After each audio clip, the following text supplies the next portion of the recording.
Voici deux symboles possibles pour le fusible. Sur ce schéma, j'ai utilisé un troisième symbole possible pour le fusible. Comme tous les composants d'une carte électronique, les fusibles ont une référence normalisée. On retrouve très souvent la lettre F et un ou plusieurs chiffres. Un fusible, fuse en anglais, est un composant de protection dont le fil ici conduit le courant qui va se couper en cas de surintensité dans le circuit. Le courant ne circule plus et l'appareil s'arrête. Le fusible est branché sur la phase. Le fusible sert à protéger le réseau d'une défaillance de l'alimentation et pas l'inverse. Donc le fusible va protéger le réseau ici, symbolisé par la prise électrique, si jamais sur la carte électronique il y avait un court-circuit. Donc en fait le fusible va griller s'il y a un court-circuit sur la carte électronique. Sur le fusible sont inscrits l'intensité et la tension.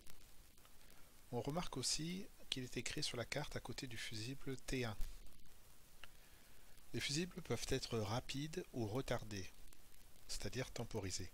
Un fusible rapide fond rapidement dès lors que le courant dépasse sa valeur de fusion.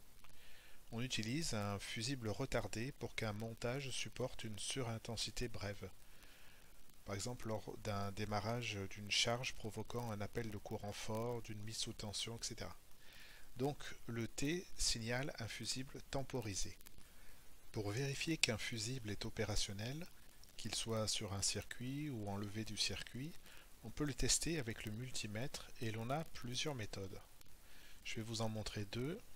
La première méthode, c'est en mode testeur de continuité. Avec ce mode, le multimètre va envoyer un petit courant entre les bornes du fusible. Si le fil n'est pas coupé, alors le fusible est bon, on entendra un bip. Si le fil est coupé et que le fusible est HS, on n'entendra rien. Là, je me mets, voilà, select, en mode testeur de continuité. Donc on voit l'icône testeur de continuité ici.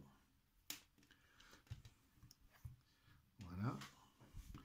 Et ensuite, je me mets aux bornes du fusible qui est là. Et je dois avoir un bip. Alors ici. Voilà. Il est bon. La deuxième méthode, c'est le mode ohmmètre. Si le fil n'est pas coupé et que le fusible est bon, on obtiendra une résistance comprise entre 0 et 5 ohms.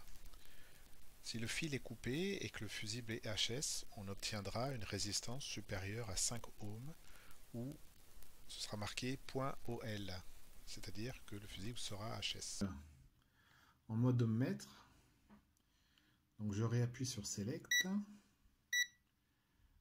Voilà, on voit ohmmètre ici. Ensuite, je fais la même manipulation. Et donc on voit une résistance qui est très faible, de l'ordre de 0,23 ohms. Donc c'est bon.